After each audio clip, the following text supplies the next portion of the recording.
Hope everyone is doing well this Friday morning. I'm Tony Johnson, and I'm the founder of Creole Skincare. Today we have three entrepreneurs who are going to be sharing their experience and strategy, and maybe some funny stories about how they took their business to the next level by either means of bootstrapping or outside funding. We're going to start with Sarah Griesdorf. Sarah's the founder and CEO of Hold It, which designs professional workwear with pockets for women. Sarah is a Bostonino 25 under 25 awardee and has funded Hold It through grants, accelerators, and crowdfunding campaign. Thanks for joining us, Sarah. Thanks so much for having me. I'll go ahead and share my screen. Awesome. All set? Great. So yes, like Tony said, my name is Sarah Griesdorf. I'm the founder of Hold It, and today we're going to be talking about crowdfunding. So a little bit of background on myself. I'm the founder of Hold It, and like Tony said, we make professional workwear that has real pockets for women. We're solving the problem of women's pockets being 48% shorter than men's pockets, specifically for women who are entering the workforce for the first time. I am a recent grad from Boston University, and I studied computer science. And so to get into it, when I thought about getting my business off the ground, the first thing we're really trying to do is launch our first line of women's suits, which will have 8 functional pockets. But I'm 21 years old. I studied computer science in school, and now I'm changing industries into fashion. And so I was basically sitting there a couple months ago thinking, how am I going to get my business off the ground? How am I going to get the tens of thousands of dollars that I need to produce our first line of women's suits? And so, like I said, I'm used to getting creative. I'd done it on the CS side, and now I was trying to do it on the fashion side. And so naturally, I was channeling that into the funding side of things as well. And so when I considered my options, I first looked at grants, pitch competitions, accelerators, all of which I had taken advantage of, which I viewed as kind of less work. You're not hunting down one individual person for a check. Ultimately, you're getting probably less reward. It's probably a smaller amount than you might need, but you do get to keep control of your company from an equity perspective. I then considered angels, which is, objectively more work, hunting down people to, write you that check. But hopefully higher reward, and ultimately probably losing, some control, some form of equity. And then, one stage up from that, obviously venture capital, even more work, potentially higher reward with a bigger check, but potentially even losing more equity. And so I really viewed crowdfunding as in between this grants, pitch competitions, accelerators, and angels. And so diving a little bit deeper into it, I saw crowdfunding as a chance to utilize my network, small at 21, but, growing rapidly. It also was a chance to raise equity-free money. I chose to go rewards crowdfunding instead of equity crowdfunding. So we were giving people, t-shirts, bags in exchange for their donations instead of a piece of the company.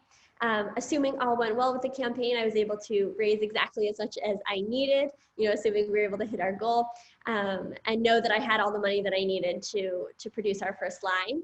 And then ultimately gave us a chance to take pre-sales, which would allow us to demonstrate, a little bit of revenue as, we considered other funding options in the future. Being able to show that revenue, I knew would be really helpful. But of course, it was not all smooth sailing from there. Ultimately, we decided to crowdfund on a platform called I Fund Women, which is like Kickstarter or Indiegogo, but for female founded projects. And so when I think about, money in over time, it definitely went well, smooth sailing at the beginning. It was easy to get things off the ground, but, people get caught up with their lives. It basically seems like unless someone has their wallet right next to them, they're probably going to forget. We're all busy. And so, it wasn't until the end you let people know you only have a little bit of time left, that, there's that urgency to go ahead and donate. I would say the process pretty similarly mirrored my mental well-being through the process. They say raising is hard. I would say the same is true for crowdfunding. It definitely was super great in the beginning. You get to the middle, you're like, okay, we've already raised a couple $1,000s, but we have so much left to raise. How is it ever going to work out? Again, you put that pressure on people, the clock starts counting down, and entrepreneurship seems like the greatest thing since sliced bread at the end there. So just a few takeaways from my experience. The first would be, under no circumstance should you handwrite thank you notes, call, email, send, I don't know, like anything else. Don't write a thank you note. I ended up writing 250 thank you notes, which was my least favorite part of the campaign, and it took place after the campaign had already ended. When it comes to asking people for money, I say if they know my name, I'm going to be asking them for money. So that was friends from college, friends from high school, my parents' friends, my sister's friends. Really span the gamut. You're trying to raise a lot of money. Every dollar counts. Get the word out. Third is to be kind to yourself, especially in that middle lull period when it looks like it might not be going so well. And then don't be afraid to ask people over and over and over again for money. Like I said, if they don't have their wallet next to them, they're probably going to forget. But most people were grateful that I gave them a reminder rather than annoyed. So all in all, I was grateful for the experience. Like I said, my name is Sarah. I'm the founder of Holdet. If what we're doing interests you, don't hesitate to reach out. You can reach me at Holdet and at Sarah Graystorf online. Thank you.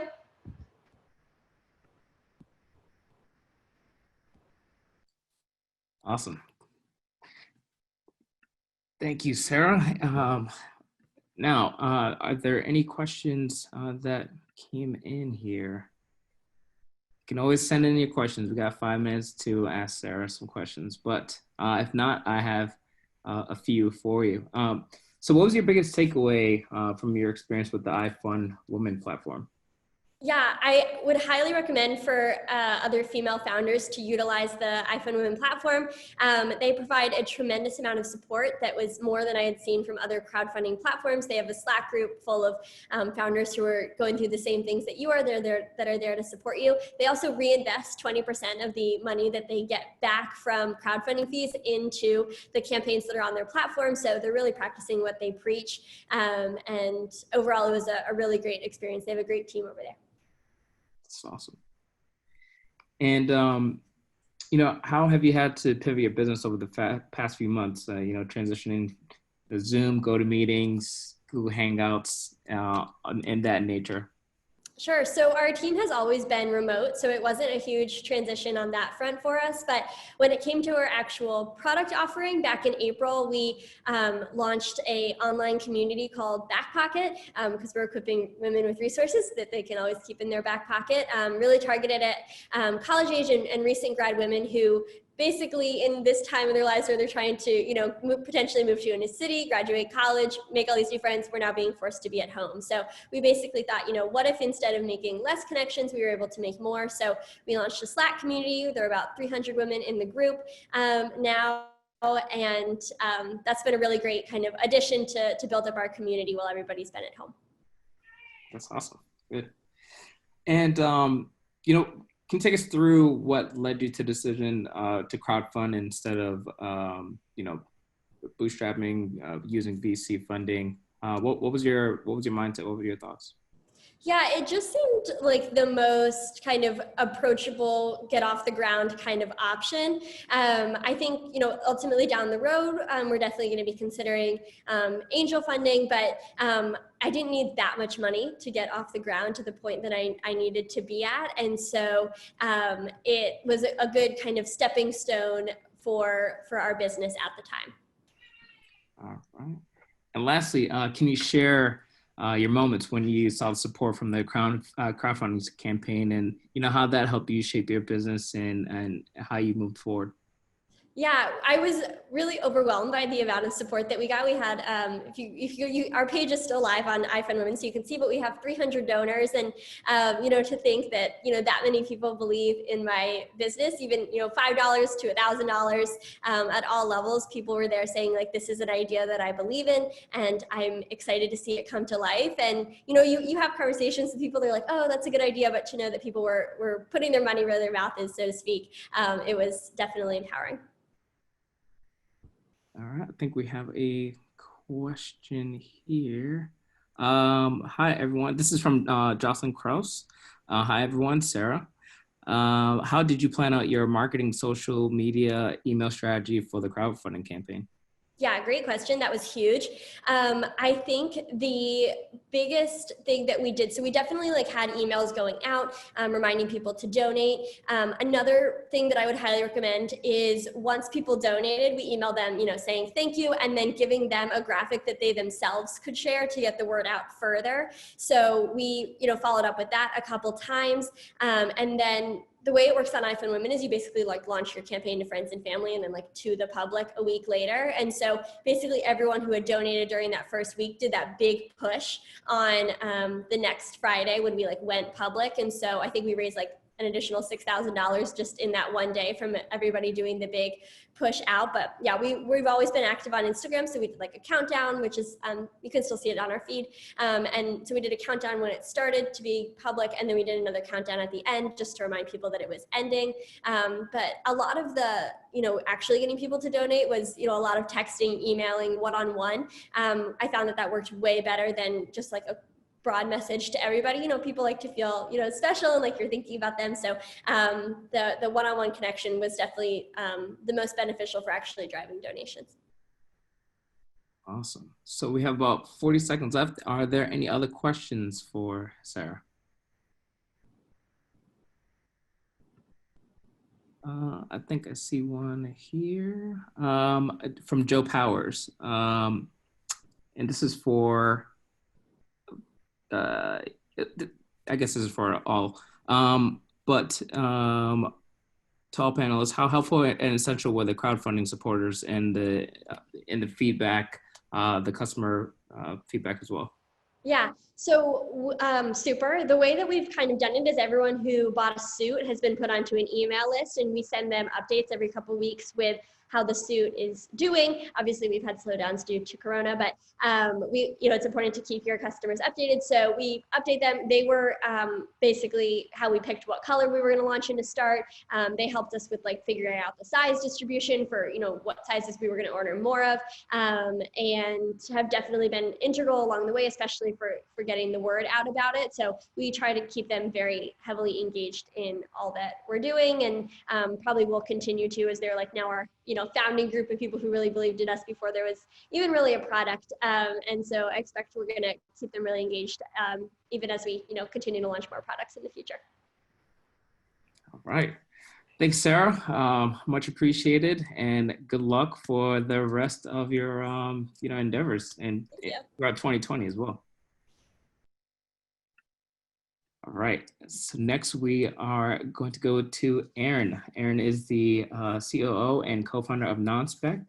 NonSpect is building affordable and adjustable prosthetic limbs for amputees. As the COO and co-founder, she's responsible for day-to-day operations, the development of sustainable manufacturable components, and medical device design. Aaron is excited to join us and share her experience with us. And Aaron, thank you for joining us. Thank you for having me. So thank you for that introduction to NonSpec. A little bit more about me. I have a PhD in plastics engineering. My company actually manufactures all of our components in Lowell, Massachusetts. And we have the only prosthetic limb at our price point of $250 that meet world standards. We've spent time since 2014 working directly in developing countries to make sure that we have a product that works in the workflow of a clinic and can get on amputees to allow them to live their best lives as actively as they want to. I just wanted to throw out there that early on we started as seniors in engineering with a team of 8. We rapidly decreased that number as people started to graduate and decide what they wanted to do. We realized early on that we needed to formalize our mission because there was a lot of differences in what we thought our company would be doing. And we did register as a C Corp, although we did consider going as a nonprofit because we really had a social mission. Early on, we recognized that we were a medical device. We had heard some horror stories about friend and family rounds. Our mentors weren't very keen on venture and VC at the time. I've learned a lot more about that, but we were kind of not sure where we wanted to go with funding. But we knew that social capital was a potential option, but where we really focused on was competitions. Our first competition was through our university. So we got $5,000 to say, hey, maybe we have something here that could help people all over the world. Next, we applied to a plastics distribution competition. We were actually the first students to ever apply to this competition. So we were competing against really big companies, but we got an amazing network that really helped us hash out our vendors and suppliers of materials. And then we went to the ASME show, where we got a bunch of judges who were specifically looking at our technology and making sure that it was hashed out. So from there, we really focused on finding competitions that would try to poke holes in all aspects of our company so that we could make sure that we were on the right track and moving forward productively. We went through the Venture Well program, which is a great program for students specifically, and it's pretty much like the I-Core program, if you've heard of that with NSF.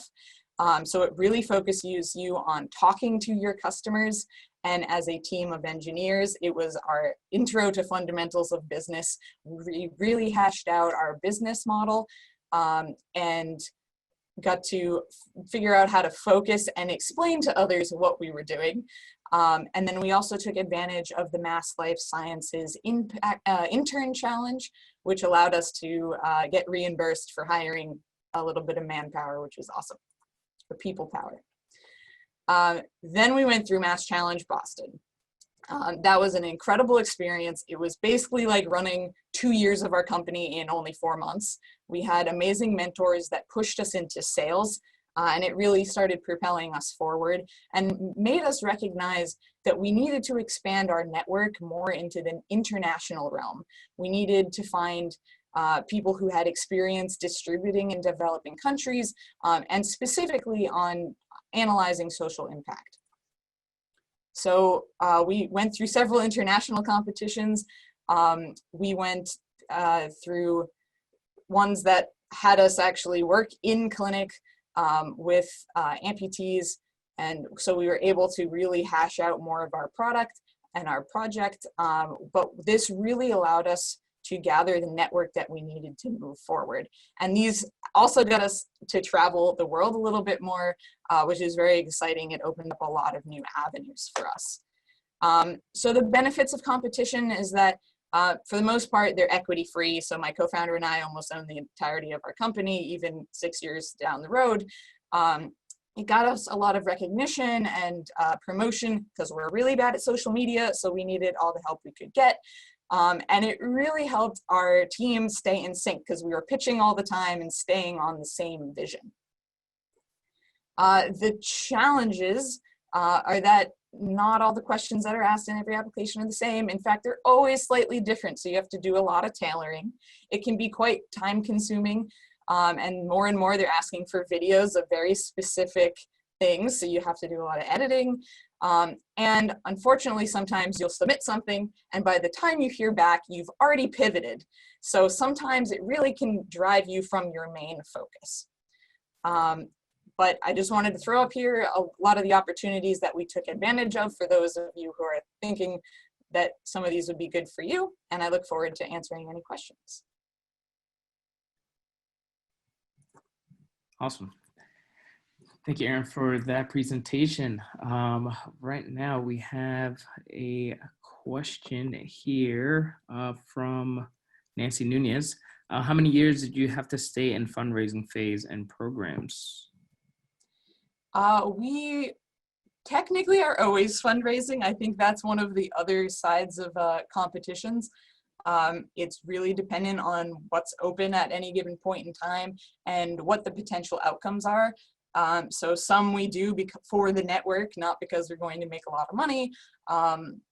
And we always want to make sure that it's something that's going to be beneficial to move our company forward.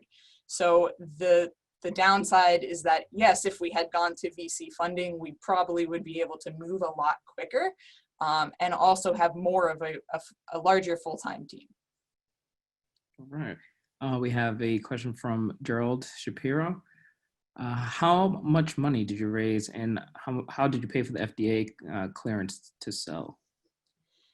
So we've raised over $1 million in funding. We're probably at like 1.6 now or so if you include all the in-kind services. So we are class 1 exempt with the FDA, which alleviates some of those challenges. Because we were working in developing countries, we were always on internally making sure that we meet all those standards. And right now we're actually doing our paperwork to file with the FDA.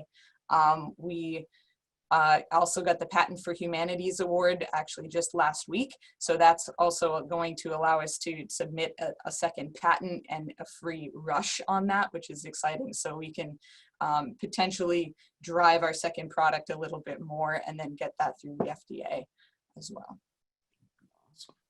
And a question from Mike Schwinn. How long did it take to get the first raise?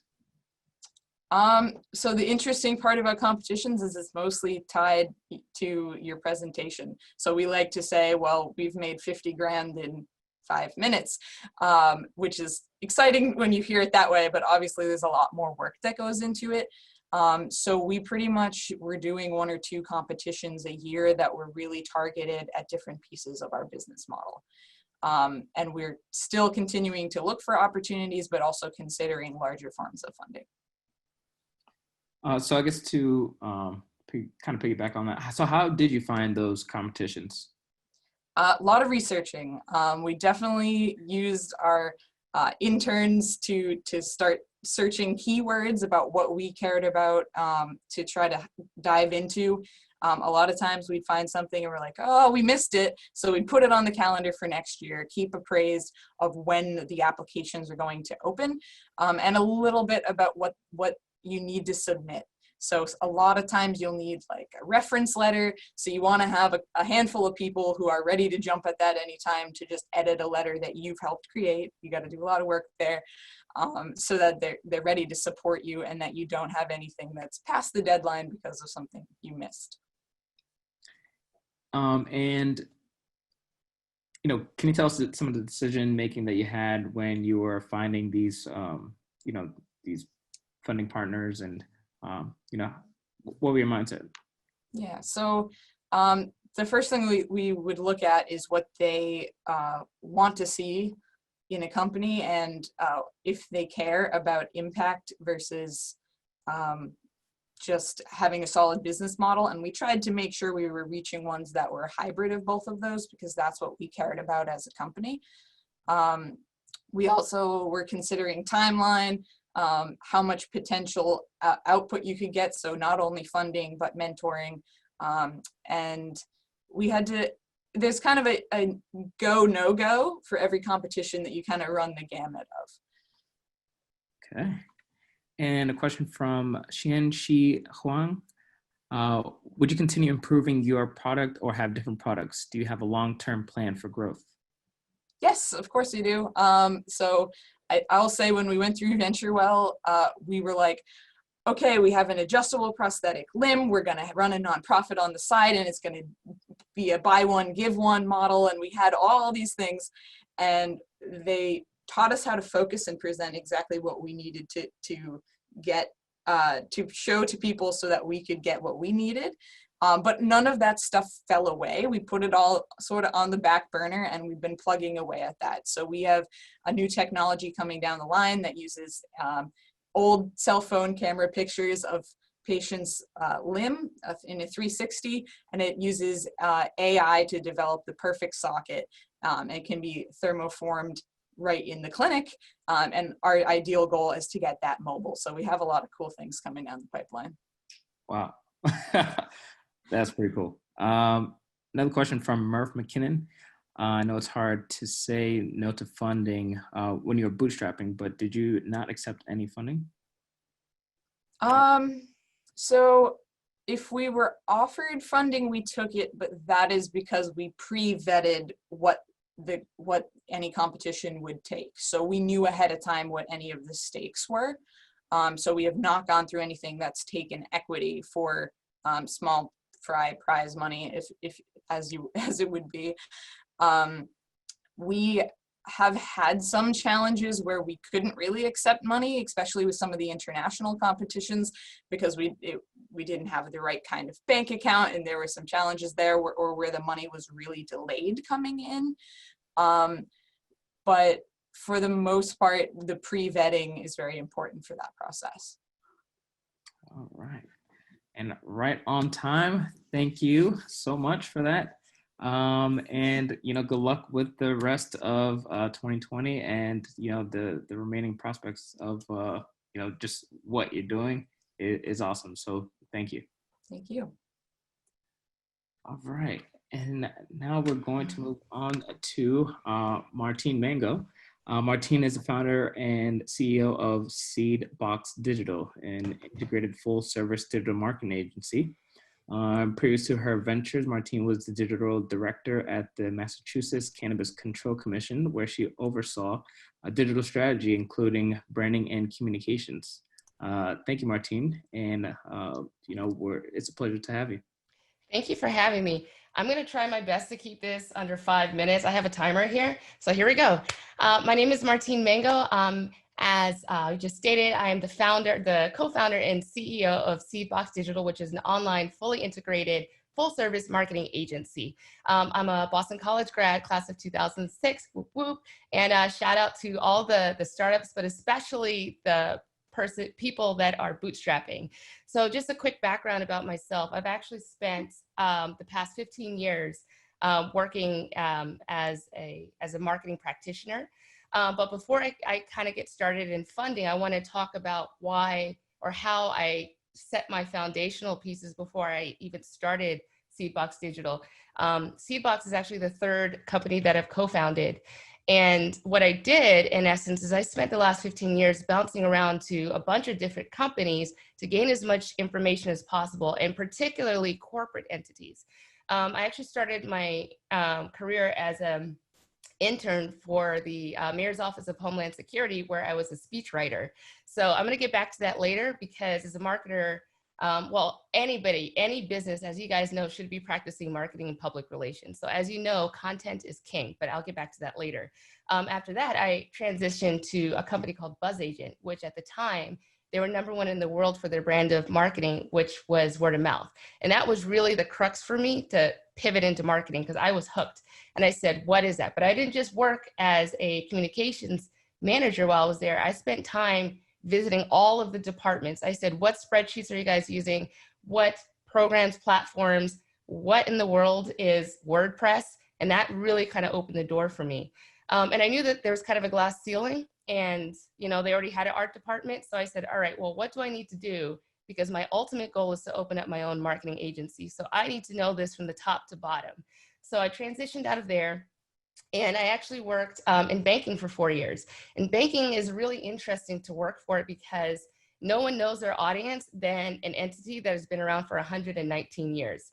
So I got their spreadsheets. I was sitting in the room for foundational decisions. So when they were actually giving money away, I sat on the committees.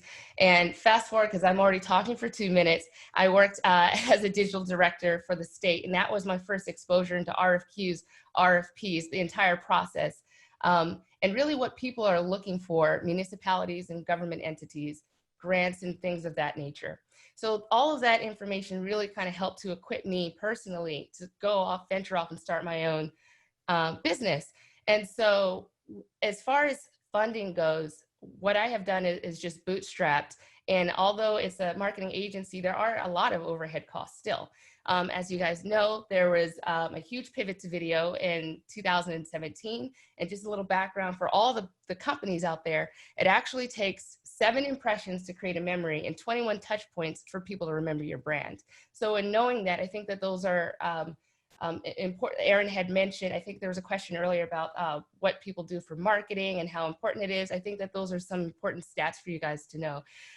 As far as government grants, and this is where I go back to content creation and why it's important to be a good writer, because if you're sitting on a committee and you have to read hundreds of these things, it gets boring. Have a love affair with the English language, have fun with your writing, because that will actually help you in the long run.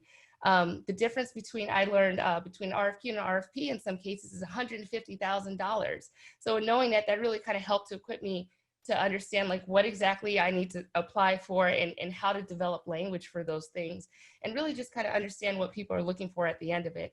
I have gotten 2 private grants that I have applied for that I have reinvested back into the company. So although bootstrapping, I don't technically need to raise money in the traditional sense as some other corporations or corporate entities, I still need access to capital to help scale my business digitally. And so just all of that to say, you know, as far as like check your local bank. As somebody that came from banking, there are foundations out there. Find out, Google it. Our foundation particularly gave money to youth education and the arts. So if you hit any of those things, apply. We would give away between $500 and $2,000 per month to businesses in the Boston area. And that bank was East Boston Savings Bank, just if you guys were curious. And then also participate in local events. I actually participated in a pitch competition recently and was awarded a $5,000 Amazon Web Services gift certificate. So there's other things out there if you simply just Google it and do your research. And I'm at 5 minutes. Great. Thank you, Martine. Sure. So do we have any questions for Martine before I dive into my questions? See, Shauna has. Hi, Shauna. A lot of BC love. Yeah. All right. So, because for one here from Mike Schwinn, what's been the biggest challenge? For me, I think time. I think sometimes I've missed deadlines because just trying to run a business, I just trying to appeal to my clients and make sure that they're completely set. And sometimes I run out of time to reinvest back into my own business. So I think that's been one of my biggest challenges, is really just kind of trying to manage my time between those things. Right. For me, you know, how do you see funding a business, you know, changing throughout the pandemic? That's a really good question. Traditionally, I would always go to events, and I thought, okay, that's the way to meet people. And so I really put all my eggs in that basket, and I was looking for things, but I've completely pivoted into online events, and I've actually championed the challenge, and that's been such a great thing because I've actually networked more during the pandemic than I have before. So I don't know if that's a challenge, but it was that I flipped into something great. Okay. And I have a question from Xian Huang. What is your brand when you are the one that is what is your brand when you are the one who is helping others with their brand? That's a good question. So I don't know if you guys are basketball fans, but I think everyone knows Michael Jordan. But even Michael Jordan has a trainer. So I'm Michael Jordan's trainer. It's our business to make you guys look great. Ooh, like that. All right. From Colleen Kavanaugh, Martine, we seem to have a strong vision for your business with minimal budget. Which marketing strategies have you found to be the biggest bang for your buck? P.S. Go BC. Hi, Colleen. Thank you for the question. Oh, that's a good question. So yes, I do. I after 15 years, I kind of knew what I wanted to do. But as far as marketing strategies goes, I would say create a marketing matrix. Don't depend on one thing. You want to really build out your entire digital nervous system, because as I said before, it takes 21 touch points. So if you can create a baseline for yourself, sometimes you don't know your audience immediately, but adjust from month to month. And so I would say find out what works for you, test things out, and the things that people respond to, continue to do those things even more. Okay. And, you know, what are some of the key elements an entrepreneur should look for when deciding to either bootstrap or seek outside funding? Oh, I would say look at your business structure. If it makes sense for you. I would say as an agency, we're probably closer to like a law firm, which, you know, we wouldn't necessarily have a need to raise millions of dollars in that sense. But if it makes sense for your structure, I would say do your research, and case studies are always great. Just, you know, take your time. It's okay. I know a lot of people want to rush through things, but I think I would rather not rush to make sure I have as much information to prepare myself than to just jump in. So just, I would say that. All right. And it's the last question I have for, what are your plans for Seedbox, and how do you plan on growing Sure. in these next, let's say 6 months? Absolutely. So I'm happy to say we have clients on both coasts. We have 17 clients right now. And so what we've really done a good job is growing businesses, but we're at this place with a virtual platform where we're interested more so in cultivating communities. So I think that that's really the next thing for us. Right. And we got another question from Nancy Nunez. How much money and other less quantifiable benefits do grants give for the amount of time required to prepare? That's a great question. So I do a lot of pre-writing. I took down all the sticky notes behind me, but I'm like constantly coming up with ideas. I'm like, ooh, this will be great in an essay. And so I have all these like just things that I think I could turn into something later. So I tend to write really quickly. So as far as the time, I know what needs to be said most of the time. So I don't know if the cost, I don't see it as one and the same, because a lot of things are already sort of written for me. The challenge for me comes in, when I have to figure out if I miss a deadline and I'm at an event already. So I would say how much money, unless other quantifiable benefits to grants give the amount of time required. I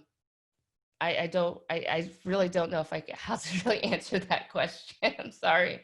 But I don't spend a lot of time writing because I pre-write a lot. I hope I responded okay. All right. And that is that 5 minutes for questions for Martine. I will open it up to, all the panelists. And if anybody else has questions, please send them in. We'd love to hear from you. I guess as a general, statement, because you're in marketing, and I see that, you have Sarah and Aaron. I mean, what are some of the marketing strategies that, we can all use for our business? That's a wonderful question. I would say that we are moving in a direction that is very image heavy and not text heavy. And so, although I write, I would say everyone's moving into video. Try to invest into video, because that is going to, the overhead is a lot less. The cost is a lot less than to run an ad. My budget when I worked at the bank for the Boston Globe was $100,000 just for the Globe. So I don't have that advertising budget, but I just did a video yesterday and it had over 400 views. So I would say, as far as marketing, the next thing that you should really be doing is making sure you have some sort of investment or some sort of promotional video or something, because people don't read anymore. Sarah, Aaron, anything to add to that? Yeah, piggybacking straight off of that, we found that to totally be the case. Even when we were crowdfunding, the importance of having that video to show people what we were making and what was going on with the company was super helpful. I think because we launched that community that I talked about, Back Pocket, back in April, we've been able to build this strong community, and people refer their friends in, and we found word of mouth to be really great. I think, it comes down to delivering a really great experience, and when you do, people want to talk about it. So we've invested heavily in that, and then growing our own social channels. We haven't really invested very heavily in paid ads, just focusing more on like organic social growth. We've been spending most of our time on Instagram and also LinkedIn, because we are targeting working women. You can invite people to like your LinkedIn page. They don't just have to find it organically. So take advantage of the resources that the platforms give you to grow your audiences.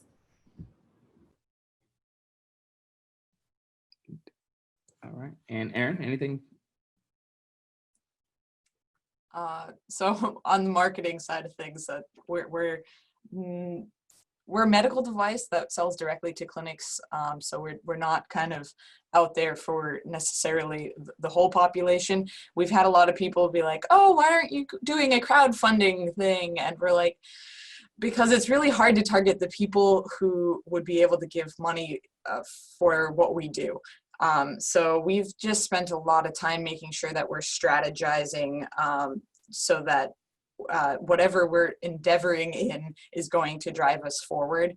I have a little tidbit from the last question from Nancy, which is the other consideration about grants and competitions is how much follow-up do you have to do with the competition or the grant? Because you can spend a lot of time doing post-reporting, and it feels almost like, didn't I just do this report like yesterday? And the next one's already due. So if you're kind of bogged down in paperwork, it might kind of skew that cost benefit a little bit. Okay, we have a question from Mike Schwinn. What, if any, would you do differently in fundraising? And this is for all the panelists. I would say that I wouldn't be afraid of any opportunities initially. The thing I wish I had done was understand venture and VC more early on so that I could build those relationships for if and when I want to go that route. And I wish that I had learned that a little bit earlier on, because we always seem to feel like we're not in the right place for funding. And I'd also like to say that it's not a cookie cutter kind of thing. So build your relationships early and constantly consider your variables, and find some good mentors who can help guide you and prepare you for the next step in your fundraising, whatever method that is, because you want to make sure that whatever questions come back to you for that, you're prepared for. Get your good reputation. Oh yeah. Yeah, I actually want to piggyback off of what Erin said, and I would say I wish I would have started earlier. Me personally, I was very afraid. It was like paralysis by analysis, because I was like, oh, I can't do that, you know. But then the first time I did, I was like, wait a second, I should have been doing this years ago. So don't be afraid. That's what I would tell everyone. I mean, the worst that can happen is they say no. Yeah, overall was pleased with our experience crowdfunding. I think it was definitely the right step for us at the right time. I'll double down on my don't write a handwritten thank you note. It's just not really worth it. And also, we had like our list, which iFund Women calls like a network map of all the people we planned to contact at the beginning. And I think there were people who I was like, I'm not going to put on my list, like they would never contribute. And about halfway through the campaign, I was like, I'll just like start messaging those people I didn't think I was going to message, because like, what's the worst that can happen? And that ended up working really well. Like I think, I don't know, maybe it's a young entrepreneur, maybe it's a female entrepreneur thing, but I think we're scared to ask for money. I think, it's hard to want to put yourself out there, but, if you believe in your idea, it's easy to communicate that to others, and they're going to want to support you in that as well. So I wouldn't be afraid to put yourself out there. And what's the worst that can happen? Yeah, they say no, you don't get the grant, it doesn't work out. Like, okay, then you keep going. I mean, that's what entrepreneurs do. So Perseverance.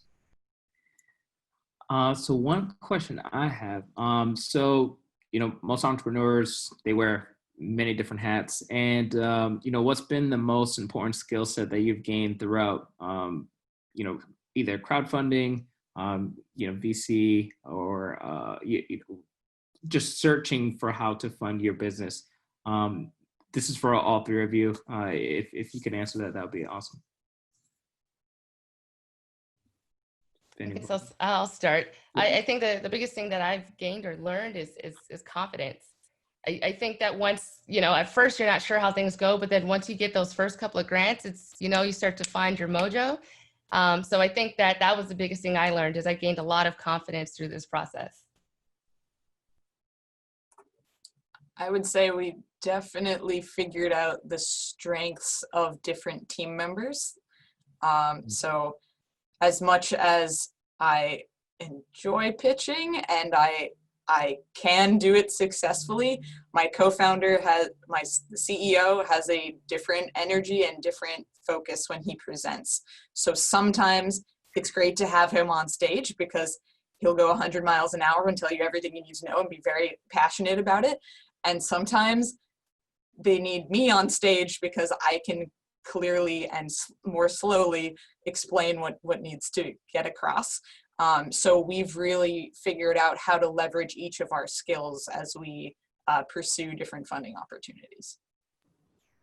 I would echo the confidence sentiment from Martine, and then also, learning how to utilize a network. I mean, I've been building up LinkedIn connections for however many years, and I finally got to, utilize them for something. And learning to you're able to call on people when you need to call on people, and them proving their allegiance and their confidence in you. I think that's a skill within itself, because it can be easy to think like, okay, these people like support me, but them showing up. I think I gained confidence in my own idea and my skills as an entrepreneur. All right. Well, that wraps it up. Thank you so much, Martine, Sarah, and Aaron.